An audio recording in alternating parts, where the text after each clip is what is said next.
हम एमएसएमई के लिए हम एक निश्चित स्वरूप लेके जनता के बीच जाएंगे और हमें पूरी उम्मीद है कि हमारा जो गठबंधन है, ये गठबंधन इंडिया का 2024 में सरकार बनाएगा। पवन जी, बहुत सारे बिंदु इन्होंने गिनाए और बहुत सारे बिंदु पर आप लोग घेर भी रहे थे बीजेपी को, सरकार को। लेकिन कर्नाटक में जो जीत आप लोगों को मिली और लगा कि जैसे तस्वीर बदल रही है देश की राजनीतिक हवा की, उसमें 5 राज्यों के चुनाव आते आते हिंदी हार्टलैंड से आप वाइप ऑफ हो गए, यानी हटा दिए गए। तेलंगाना, कर्नाटक, हिमाचल प्रदेश, इन 3 राज्यों में अब आपकी सरकार बची है। बीजेपी की 12 राज्यों में हो गई है। ये क्या इशारा करता है? वो कौन सी चीज है जिसकी वजह से बीजेपी आपको लगता है छत्तीसगढ़, राजस्थान, एमपी जीत गई? अंजना जी, ये बात सही है कि जो नतीजे थे वो हमारी आशानुसार नहीं आए। न आपकी आशानुसार एग्जिट पोल्स सही रहे, न हमारी आशानुसार नतीजे सही रहे। आपको और हमें दोनों को आत्ममंथन करना चाहिए। लेकिन इस बात का गर्व जरूर है और एक संतुष्टि है कि जो हमारा वोट शेयर है वो 40% के आसपास अभी भी बना हुआ है। तो आप ये कह दें कि उत्तर भारत से कांग्रेस का सफाया हो गया, वो गलत है। हाँ, दक्षिण भारत से भाजपा का सफाया पूरी तरह से हो गया है और उत्तर भारत में 40% पे आज भी हम खड़े हैं। तो इससे ये साबित होता है कि पूरे भारत में शायद कांग्रेस इकलौती ऐसी पार्टी है जिसको आप पैन इंडिया पार्टी आज कह सकते हैं। लेकिन इसके साथ में एक लाइन और बोलना चाहूंगा। जिस तरह का मीडिया नरेंद्र मोदी जी को मिला है, बड़े किस्मत वाले हैं। कसम से कह रहा हूं, इतनी अच्छी किस्मत लेकर ये प्रधानमंत्री आए हैं। ऐसा मीडिया आप हमें 1 महीने के लिए दे दीजिए और 7 दिन के लिए ऐसी एजेंसीज दे दीजिए, ED, CBI, income tax, CAG, 7 दिन के लिए एजेंसीज और 1 महीने के लिए आज तक। The Myntra End of Reason sale is live. Get 50 to 90% off. Myntra. Save on fashion, save fashion. तो यही मांग रहे हैं आपसे। अच्छा, मतलब चुनाव आपको लड़ना है, चुनाव आप हारे और सारा का सारा दोष आपको अभी भी लगता है कि मीडिया, एक सेकंड, अब सवाल नहीं पूरा होने देंगे, कि सारा का सारा दोष आप मीडिया पे मर दें, आप मर दें कि एजेंसीज की वजह से हुआ। अरे एजेंसीज की कार्रवाई तो इलेक्शन वोटिंग के जस्ट पहले छत्तीसगढ़ में हुई। पहली बात फिर तो भी जनता ने, कि मैं आपको दोष नहीं दे रहा, मैं तो श्रेय दे रहा हूं। नहीं, आप गलत कर रहे हैं। आप श्रेय लीजिए। क्यों ले श्रेय? आपको लपक के श्रेय ले लेना चाहिए। नहीं, आपको लेना चाहिए कि आप राहुल करते हैं, लेकिन राहुल जी जिता नहीं पाते हैं। आप मोदी जी को श्रेय मत दीजिए। आप राहुल करते हैं। अरे मेहनत आपकी और फल ले रहे हैं मोदी जी। ये अच्छी बात थोड़ी है। हारते आप हैं और कहते किसी और ने हराया। मेहनत आप करते हैं, सत्ता में वो बैठे। आपको ऐसा लगता है, आपको ऐसा लगता है कि मेहनत हम लोग कर रहे हैं? पूरी मेहनत वो पार्टी करती है, मेहनत में कोई वो कमी पार्टी करती है। नहीं, वो पार्टी करती है जो जीतती है। क्यों? जब आप कर्नाटक में जीते तब भी हमारी मेहनत थी। अंजना जी, 2014 मेरे सवाल का जवाब दीजिए ना। मैं अभी जब आप कर्नाटक में जीते तब भी मीडिया की मेहनत थी। जो आप नहीं पूछोगे उसका भी जवाब दूंगा। रुकिए, जो पूछ रही हूँ वो बता दीजिए ना। उसका भी दूंगा और जो नहीं पूछेंगी वो भी दूंगा। रुकिए आप। पहले 2014 तक क्या होता था? पार्टियां चुनाव लड़ती थी, मीडिया निष्पक्ष एक भूमिका निभाता था। 2014 के बाद एक इकोसिस्टम चुनाव लड़ते हैं। एक तरफ अकेली विपक्ष, दूसरी तरफ media, agencies, social media, political party. अब आप देखिए कितनी लेवल प्लेइंग फील्ड है क्या ये? तो ये कह देना, तो मैं तो आपको सिर्फ श्रेय दे रहा हूं, आप इसमें श्रेय लीजिए, कोई गलत बात नहीं है इसमें श्रेय। धूल चेहरे पर थी, आईना पोंछता रहा, यही आपकी बीमारी है। अरे साहब, यही आपकी बीमारी है। धूल चेहरे पे थी, आईना पोंछता रहा। शेरो शायरी का जवाब तो मेरे साथी देंगे। नहीं, वो भी देंगे, उनसे भी भिड़ेंगे, लेकिन उनसे भी भिड़ेंगे। कांग्रेस, आप तो सिर पे आज बांध के आए हैं कि क्या बोलना है। लेकिन क्या आप इस मंच पे मुझे बताएंगे कि तीनों राज्यों में कांग्रेस की हार का जिम्मेदार कौन था? देखते हैं आज पवन खेड़ा कितनी ताकत और हिम्मत दिखाते हैं। देखिए साहब, बहुत स्पष्ट है, जिस एजेंडा को लेकर हम लोगों के बीच में उतरते हैं, हो सकता है वो एजेंडा हम लोगों तक नहीं पहुंचा पाते। और पहुंचा क्यों नहीं पाते? फिर से मैं कहूंगा मीडिया, तो आप कहेंगे फिर हमारा नाम ले लिया। विपक्ष और मीडिया का चोली दामन का साथ है। आज का विपक्ष अनाथ है, ये आप मानिए। इसलिए तभी कहता हमने हूं तीन कांग्रेस हार के किसकी नेताओं है? को मंच पर बिठा रखा है। रुक जाइए, तीन कांग्रेस रुक पार्टी के जाइए, नेताओं को रुक हमने मंच पर रुक बिठा जाइए, रखा है, रुक पवन जाइए। जी। आप तो 6 और ले आइए बीजेपी के, उनको भी हम झेल लेंगे, आप चिंता मत करिए। आप सुन क्या लीजिए बात पहले कर मेरी रहे हैं बात, पहले सुन लीजिए। कांग्रेस हारी, आप ये बात कर रही है, अरे लोकतंत्र हार रहा है, उसकी चिंता आपको क्यों नहीं है? ये जो चुनाव के नतीजे आते हैं, इसमें तो चलिए एक पार्टी हारती है, एक जीत जाती है, आपका एग्जिट पोल हार जाता है, आप जीत जाते हैं, चलता है ये सब। लेकिन जो बड़ी हार हो रही है वो लोकतंत्र की हो रही है, उस पर आपका ध्यान क्यों नहीं है? कैसे चुनाव आयोग बनेगा आपने देखा कल पार्लियामेंट में? क्या इस तरीके से चुनाव आयुक्त बनाए जाएंगे?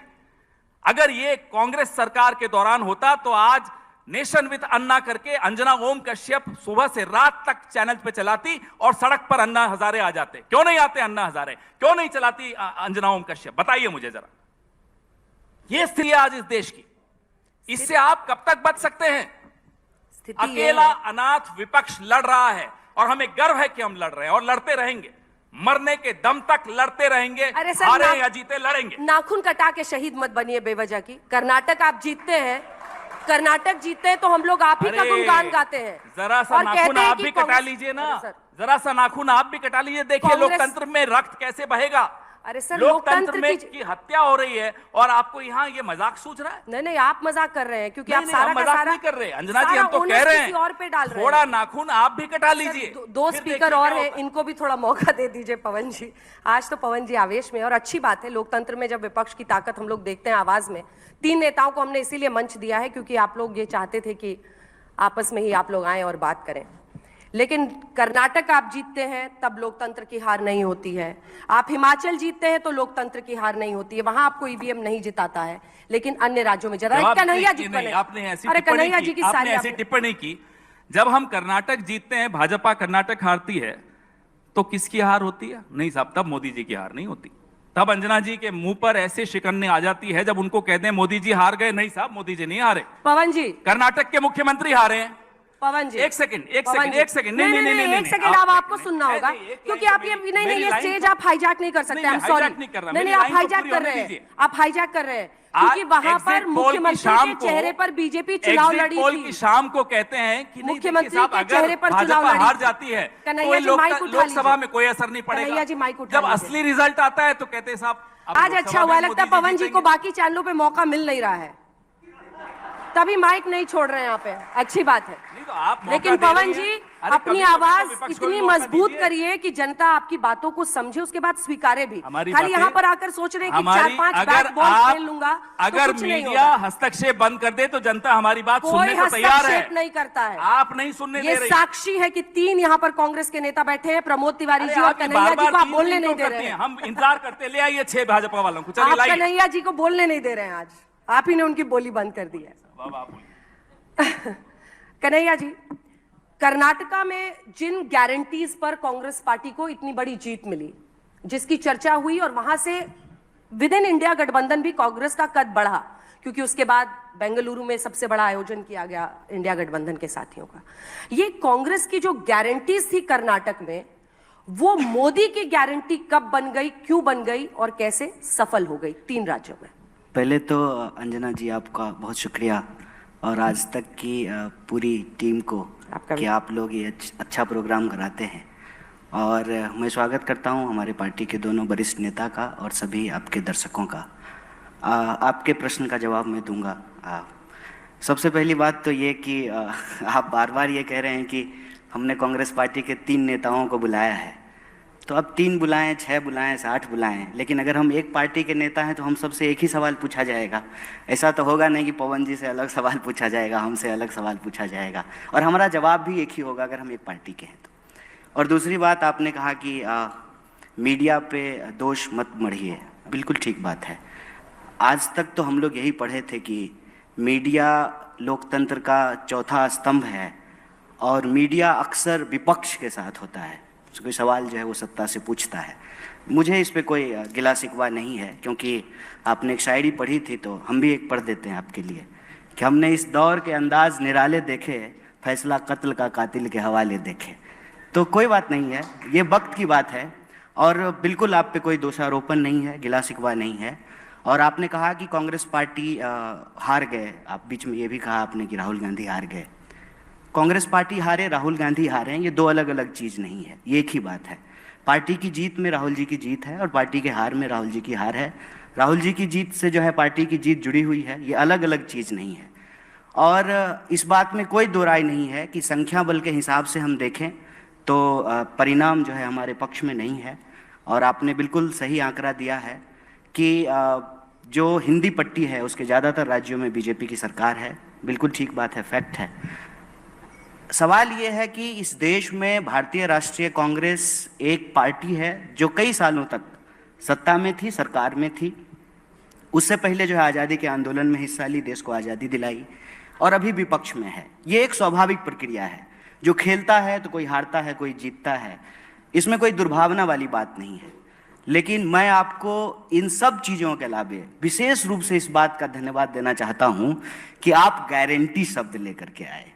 और जो प्रश्न आप हमारे दोनों वरिष्ठ नेताओं से पूछ रहे थे, और पवन जी को बोलने का हमसे ज़्यादा बिल्कुल हक है क्योंकि वो हमारे मीडिया चेयरपर्सन हैं, मीडिया डिपार्टमेंट को हेड करते हैं, तो स्वाभाविक रूप से उनको ज़्यादा बोलना चाहिए। लेकिन हम आए हैं यहाँ पे इनके साथ इसलिए कि हमारे पास आज इस देश को देने के लिए एक अल्टरनेटिव है, एक मॉडल है। और आपने चाहे मतलब ट्रोल करने के लिए ही सही या आरोप लगाने के लिए सही, आपने एक बड़ी अच्छी शब्द का इस्तेमाल किया कि कांग्रेस पार्टी की गारंटी की वजह से कर्नाटका में हमको जीत मिली। तो वो जो गारंटी थी वो मोदी जी की गारंटी कैसे बन गई? और मेरा ये मानना है कि कांग्रेस पार्टी ने इस देश में एक टेम्पलेट सेट किया है। टेम्पलेट ये सेट किया है कि इस देश में सरकार और जनता के बीच में एक संबंध है। संबंध ये है कि जनता सरकार को टैक्स देती है और सरकार बदले में जनता को सुरक्षा, उसके जो है रोजी रोटी, कपड़ा, मकान, इन तमाम चीज़ों को मुहैया कराती है, व्यवस्था कराती है। धीरे धीरे ऐसा माहौल बनने लगा था देश में कि हम लोग टैक्स तो दे रहे हैं लेकिन सरकार क्या देगी ये तय नहीं हो पा रहा था। और मुझे बड़ी इस बात की खुशी है कि जीत किसी की हुई हो, मुख्यमंत्री कोई बना हो, लेकिन एक बात हम सबको मुक्त कंठ से स्वीकार करना चाहिए कि एक बार फिर से लोक कल्याण, वेलफेयरिज्म इस देश की राजनीति के केंद्र में आया है। पहले क्या था ना कि दिन भर हिंदू मुसलमान की बहस में रोजी रोटी, कपड़ा, मकान कहीं छुप जा रहा था। अब तो ये बहुत अच्छा हुआ ना अंजना जी कि हमने कहा कि हम 500 में सिलेंडर देंगे, मोदी जी ने कहा कि हम 450 रुपया में देंगे। तो अब विपक्ष की तरह जो है हमारे पास ये काम है कि कल को हम सिलेंडर लेकर के दिल्ली की सड़कों पे जाएं और मोदी जी से पूछें कि आप चुनाव के वक्त बोले थे कि हम 450 में सिलेंडर देंगे, तो कब दीजिएगा। ये है देश को आगे ले जाने वाली बात, ये है सकारात्मक राजनीति कि अगर हम इस देश में एक टेम्पलेट सेट कर रहे हैं कि हम बोल रहे हैं कि अगर इस देश में एमपी को, यहाँ हमारे मेंबर ऑफ पार्लियामेंट बैठे हुए हैं, अगर उनको पेंशन मिल सकता है तो इस देश में कांस्टेबल को कहीं नहीं क्यों नहीं मिल सकता है, टीचर को क्यों नहीं मिल सकता है, जो सरकारी नौकरियां करते हैं उनको क्यों नहीं मिल सकता है।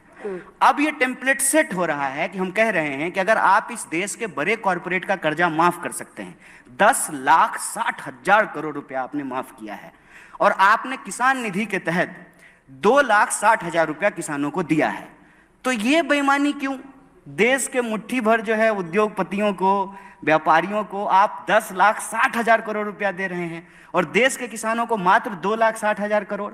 तो मेरा मानना है कि जीत किसी की भी हो, अल्टीमेटली इस चुनाव में और इस चुनाव के बहस में एक एजेंडे की जीत हुई है। और ये एजेंडा किसका है?